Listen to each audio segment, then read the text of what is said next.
This is True Story, Season 3. About the year 2002, I think it was, I was involved in a movie called Dragon War. Now, I was not on the staff. I was not on production staff. I was not a producer, assistant, or production assistant, or anything. I was totally unofficial. I was paid my $100 by this company through my former friend, Leslie, who paid me to just look over the script, look over the grammar, and this script for this movie, it's called D-War, was the worst piece of donkey crap you'll ever see. It was horrible. And, well, not to get too far ahead of myself, I'm not exaggerating when I say they filmed the first draft, because it was almost identical, with a few changes. I remember one part of the script said, "The evil snake monster just destroyed Inglewood." Hold for laughter. And the Koreans are saying, "Huh? How come everybody's laughing?" We see, sir, Inglewood is like the armpit of California, and you chose a really, really ghetto-ass shithole to put in your script, and it's funny? Oh, I gotta change it. No, don't change it. It's good. It's funny. Okay, no, they didn't change. They did change it to Silver Lake, and in retrospect, it was funnier. I mean, it was better that it wasn't funny. Yeah, I mean, there were so many problems in this script. First of all, sexist portrayal of a woman. Oh, Ethan, when I think about the problems I'm causing, I just want to cry. Because, as you know, in Korean culture and Korean films, the only thing you have to do to be a successful Korean actress is to cry, pout, and whine. That's pretty much true for on-screen and off. Okay, so anyway, the director was Mr. Hung Rae-shim, and I remember reading his quote in the paper.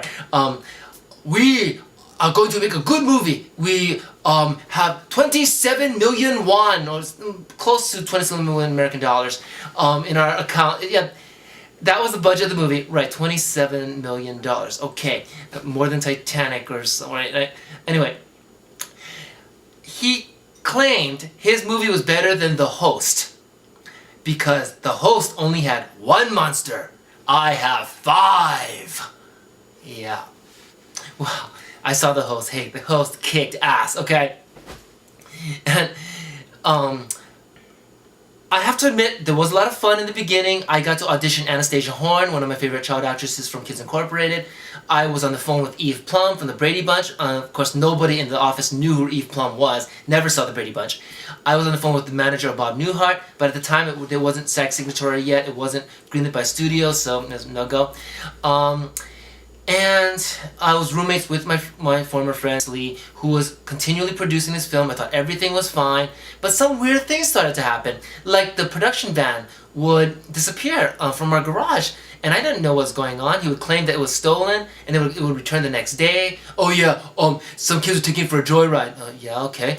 And then eventually, there was these really ghetto-ass mofos started hanging around our apartment, and I had no idea who they were. But they were a bunch of sleazebags. I mean, they even... Oh, one time I came home and I was trying to find my cell phone charger, and the one tall Korean guy goes, Tony, we cut a wire yesterday. And guess what wire that was? Yeah, my cell phone charger. They were a bunch of idiots! And for some odd reason, they like to eat with wooden chopsticks. You see, in my household, wooden chopsticks are for cooking. You use the ivory chopsticks, the good chopsticks, for eating. You don't eat with wooden chopsticks. Eventually, our electricity got shut off. We would be basically squatting in the apartment, and then I found out later that he hadn't paid the rent in 3 months. He said my bank account would be overdrawn every day. Apparently, he got a hold of one of my checkbooks. I received my first check for my first film, Naked in the 21st Century, and when I went to cash it, my account was overdrawn. I had no idea why.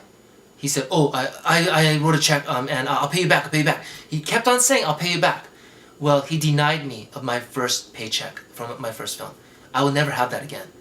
Things got worse. We called his mother on him, trying to find out what's going on. Apparently, well, it became crystal clear when I saw him across the street. He needed to have some money for rent, my share basically. And he was slimmed down. He had a nice new coat, new glasses, horn rim glasses, and my first thought was, this guy made it. He is now a successful producer, and I'm not. I'm still struggling to get by because I blew my top on my roommate. So yeah, I was pretty much the loser, and he was the winner, only to find out that he lost weight because of a heroin addiction. He's been on heroin for the past couple months, all throughout that time. It destroyed my bank account. I shared my bank account with another friend, and he didn't tell me that he was an AIDS patient. The theft of the bank account eventually led to him being taken to ICU. He suffered for an entire month before he finally passed away. As far as I'm concerned, he is responsible for my friend's death, even though there's nothing. It's not involuntary manslaughter. It doesn't quite count. Couldn't prosecute him because he had no local address at the time. His mom took him to rehab at a point where he nearly lost both hands because he was so strung out on heroin. Rehab didn't help, and he ended up in the hospital. And somewhere along the lines, he became a born-again Christian and ended up working on this other project, which screwed a lot of people over. And it really caused a lot of problems for me in the company I was currently working with, because he ripped off a lot of people, including my current. Long story short, it was a bad situation for everyone involved, and to this day we suffer. That's a true story. That's a true story. This happened roughly in 1993. This is True Story, Season 3.